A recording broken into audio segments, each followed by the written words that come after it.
You're tuned in to BS with Joe, the podcast where common sense still makes sense. We break down the news, the culture, and the crazy, one blunt conversation at a time. Buckle up. This is going to be good. All right, welcome to BS with Joe. Today I want to ask a big question. Maybe the question, have we passed the Rubicon in our country? That's the point of no return, right? Once you cross it, there's no going back. Yeah, exactly. And when I look around at what's happening, the influx of millions of illegal immigrants, jobs being outsourced or handed to H-1B visa holders, politicians who won't fix it, and have no wonder if we've already crossed the line. You're not wrong. Our cities are changing fast. Representation in Congress is based on population, not just citizens. That means districts with huge numbers of illegals are getting more seats, more power. And then the average voter feels like their vote counts less. And while that's happening, prosecutors are going soft on crime. They say it's about equality, but it looks a lot like chaos by design. Because if the people are scared, if they see violence and disorder, it's easier to push gun control. Which ends up pushing law-abiding citizens. Take away weapons from people who follow the law while criminals don't care about the laws to begin with. Meanwhile, Americans are getting squeezed. Big corporations are bringing in H-1B visa holders and moving jobs overseas. And let's be honest, Joe. It's not just bad policy, it's an oligarchy. These companies fund our politicians and the politicians return the favor. Yeah. In the working class, they're paying. All right, so welcome to BS with Joe. Yeah, welcome. Tonight, we're going to offend the right people. Not our families. Speech. Yeah. Not our families, not our neighbors, but the governments of the UK and Australia. Because if you can be jailed for offending someone, you are not a free nation. No. If you can't speak your mind, you're oppressed. Right. Exactly. So, what they really mean is it's speech that they approve of. You step outside the approved lines, even with a joke or a lyric, suddenly you're a criminal. Yeah, they love to say protect free speech. But really what it means is speech approved of, Right. Within their lines. Right. Yeah. If they think you said something offensive, you're going to jail. Take the UK, for example, Mark Meechan, better known as Count Dankula. He taught his girlfriend's dog a Nazi salute as a joke. No threats, no violence. Still, he was convicted of being grossly offensive and fined 800 pounds. Or 19-year-old Chelsea Russell, convicted for posting rap lyrics on Instagram that included offensive language. Not a threat, just lyrics. Then Lee Dunn, jailed for reposting 3 memes the court said were offensive. Again, not violence, just offensive. And he wasn't the one that created the memes. He just reposted them. Exactly. It's like taking somebody else's work and saying, I agree with this. I'm just saying I agree with this. And yet they said, oh, you offended people because you said it. Right. Yeah, you posted it. You're responsible for it. Right. And it's not rare. In 2023, UK police made more than 12,000 arrests, about 33 a day, for offensive online speech. That's not public safety. Yeah, Australia, you're not jailing people for memes yet. Not yet. Yeah. But the new laws in Queensland raise the stakes up to 3 years for so-called hate-motivated offenses, offense on the edge of being criminal there too. Yeah. And some of this, I think, is also winding up to try to condition the people to social credit scores. Yeah.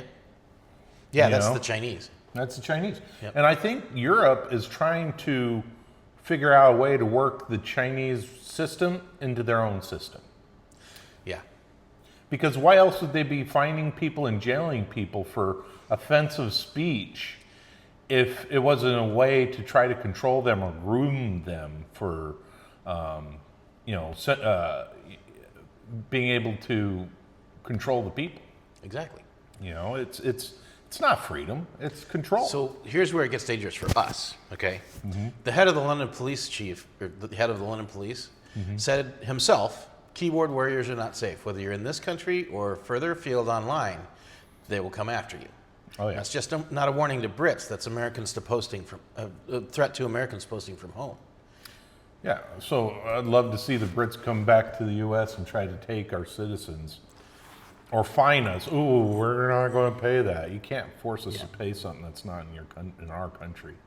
And they can't extradite because the Americans will only extradite if the laws are broken in both countries. Right. But it's not just talk. U.S. platforms like 4chan and Kiwi Farms are actually suing UK regulator Ofcom over overreach, saying their Online Safety Act violates the First Amendment. Even the U.S. State Department raised concerns. Think about that. The British government trying to enforce its speech laws on Americans. Yeah, so like even this video we're making right now, if it offends them, they could pull it down in their country. In their country, yeah, go ahead. Yeah. I dare you to try to go after me. Yeah, but they're going to try to probably pull it down here in our country for speaking our mind. Yep. It's one thing to police your own citizens. It's entirely another to threaten Americans for speech that's fully protected under the First Amendment. And that's why we fought the Brits in the first place. That's not law, Well, that's not empire. first place, And yeah. history should make this crystal clear. Oh, yeah. The Nazis, they didn't start with death camps. They started by banning speech and silent dissent. China's Tiananmen Square. You know, a man stood in front of a tank and the government erased it from memory. North Korea, say the wrong thing and your whole family can disappear. Yep. Now we're saying Westminster and Pyongyang, but the local The logic is identical. Yeah. I'm lost for words. It's just, we shouldn't be limiting people's speech. Once a government convinces itself it has the right to protect people from words, it always ends up protecting itself from the people. Right. Well, they don't want the people to speak out against their own country, their own government. Right. Because once a movement starts happening, and this is happening in the UK as we speak. Right, Have you it is. seen the fires that were happening Yes. there? So They're on the verge of civil war, right. and this is part of it. Yeah, the speech, the arrest and not arrest of migrants, Yep. protecting them over their own people because they're so they need help. No, They can just claim that they're a victim of Islamophobia, which is a made-up word, and they just get a free pass. right. There's no free passes in nature. You look at nature. Nature. Do you think that they're going a little baby squirrel that fell out of a tree? You don't think that a wolf is going to look at that and go, "Oh, I'm so sorry. Let me let you go." No, they're going to think it's free lunch. Does the river ask the rocks permission to cut through it? No, It just does it. it just does it, and that's what freedom for people is about. People have freedoms. It's just whether or not they choose to excise it. Right. So here's the bottom line. Free nations tolerate offense. All right. Authoritarian nations criminalize it. UK, Australia, you can censor your citizens, you can threaten ours, but don't call it freedom. No. Because here's the truth. Without free speech, you don't have freedom at all. Right. And I honestly believe they're using that to try to groom their people to set up for central banking to where your credit score just depends on what you could buy, when you could buy it, and you spoke out against this. Oh, you can't go anywhere. Right. You can't buy this. You're buying oatmeal and bread. Yeah. Pretty much. So like, share, subscribe. We're going to be talking about quite a few things. We've got a big one coming up on family values. Yeah. So stick around. Like, share, subscribe. Leave a comment.